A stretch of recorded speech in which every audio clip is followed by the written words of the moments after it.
Rahman.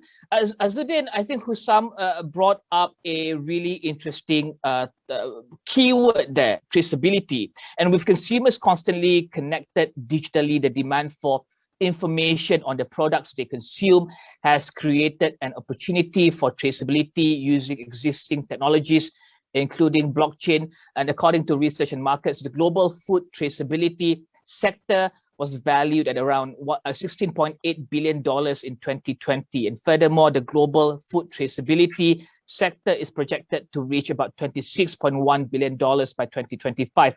With businesses investing in digitalization during the pandemic, how high is traceability on their list, and what benefits will traceability bring to the supply chain actors and consumers?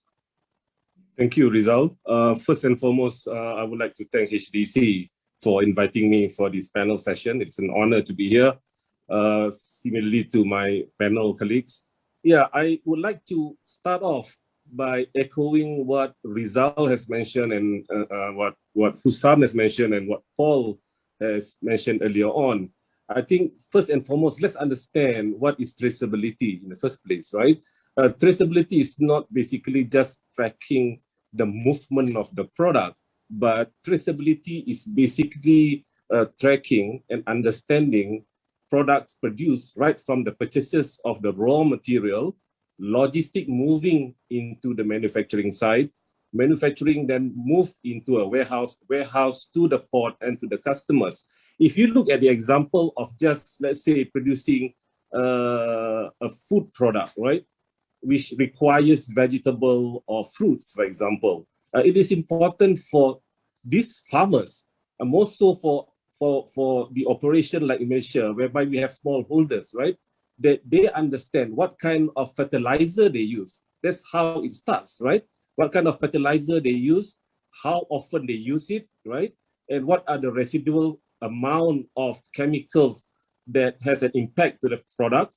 And that has to be recorded, basically. That is just a starting point of a traceability, not to mention when the product moves from logistics to the manufacturer. And the manufacturer, if in this case, if a third party would need to have all those various information, all those various analysis. So the question will be, basically, I would like to just echo to what Hussam has mentioned, right? Traceability, if you look at Malaysian position in terms of exporting, right? We are number 15 in the world, whereby we are leaders in many ways, actually, from a Malaysian context. We are leaders in system, we are leaders in Islamic banking, but we are far down in terms of export. So that goes back to the question whereby, where is traceability here? Is traceability critical in winning those markets, in expanding those markets? The answer is definitely yes, right? Traceability and halal needs to work in a symbiotic situation. They have to work close hand in hand, right? You cannot say halal is one thing and traceability is the other thing. It has to work together. Even if you produce a halal product, you must have the trace and track elements in order to be competitive, in order to be relevant in the market, in order to win those markets. Because otherwise, we will left, all these players will leave behind. And if you look even at the Malaysian numbers, right, a lot of those are probably cooking oil as well, with regard as food. If you take these numbers out, it could look even lower, right? Is this an issue? Yes, it's an issue. Is there a way to overcome it? Yes, there will be a way to overcome this. I think we have to look at it from two perspectives. Number one is, how do we implement and educate and fund the trace and track processes? Because this is not a simple processes. This education, this needs money, investment, and this needs resources, people who manage this. And I'm sure Paul can share a lot of those experience that they have in Australia. I think that's where their cutting edge is. And we think here we need to share and see how we can leverage each other's strength in order to grow the market, right? So and if you look at what we have done so far, I mean, if you look at Martrade, for example, right? Martrade has supported in a lot of ways, right? What they do is basically they give financial incentives for onboarding digitalization. They give incentive for digital marketing, right?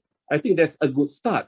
But having said that, how do you embed the trace and track into that marketing package, right?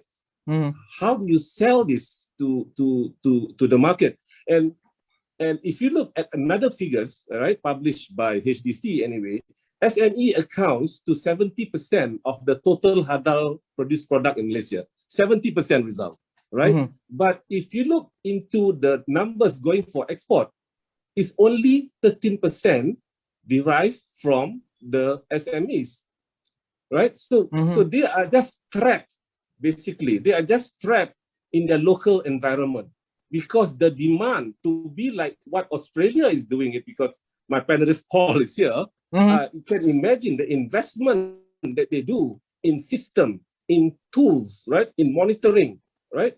Let alone about other incentive. So this is important. I also had the opportunity because we have just started an operation in Vietnam, for example, right? If you look at ASEAN countries, Indonesia is among the world leader in ready-to-cook product processing, right? Thailand is also very strong, right? And I see opportunity a lot of Vietnam. So through Vietnam Halal Corporation, we have an office in Ho Chi Minh, is exploring this, working with OIC, working with the relevant party in order to also enlarge this market. Right? Though it's from the Vietnam market, but we could probably bring the raw material to Malaysia. So we got to understand that traceability is critical. The MNC, the big local companies is investing into it, but the SME, I think there's a lot of room to catch up here, basically.